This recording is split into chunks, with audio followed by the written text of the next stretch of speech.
What if the ecosystem wasn't broken? It was built that way. We love fixing things, don't we? We tweak policies, rework strategies, and host roundtables. We declare this system is broken. Let's improve it. But what if it isn't broken at all? What if it was designed this way?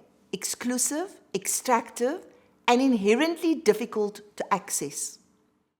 Coming from South Africa, I observe that our investment landscape is predominantly white, male, and elite.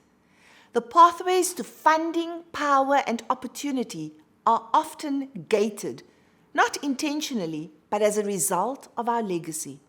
The issue isn't a failure of function, but rather a success of design. Ecosystems don't emerge by chance, they are crafted. They're shaped by those who have influence, capital, and access, who define the rules. In many contexts, including my own, these ecosystems were never intended to be inclusive. Asking entrepreneurs or innovators from marginalized communities to merely fit in is like asking someone to swim in a pool that was never filled with water. Consider the term investment readiness.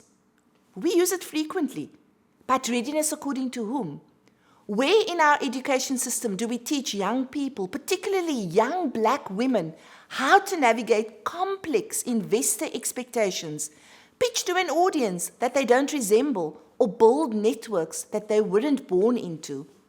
We keep urging people to prepare better.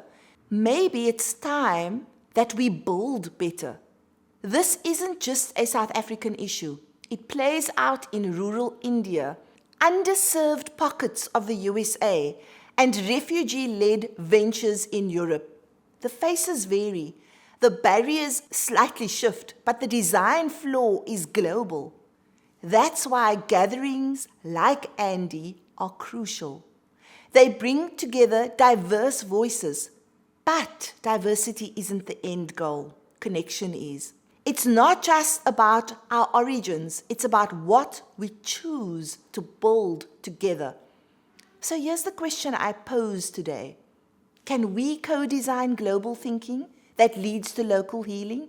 Can we combine the nuances of Cape Town, the pulse of Lagos, the resilience of Nairobi, and the innovation of Singapore to design systems that work for all of us?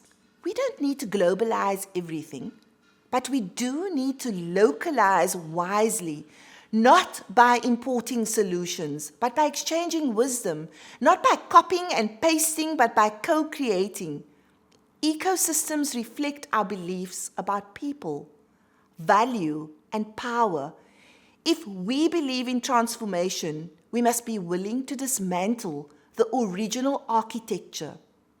We must ask not, who do we let in, but who do we let build? So no, the ecosystem isn't broken. It was built that way. And that means we can rebuild it. We have this time together with many diverse voices, with a shared language, with passion for local context and a global imagination that stretches beyond borders. Let's not just connect. Let's innovate. Let's transform, not for the few, but for the many. That is my challenge to all of you as we grapple with these complexities.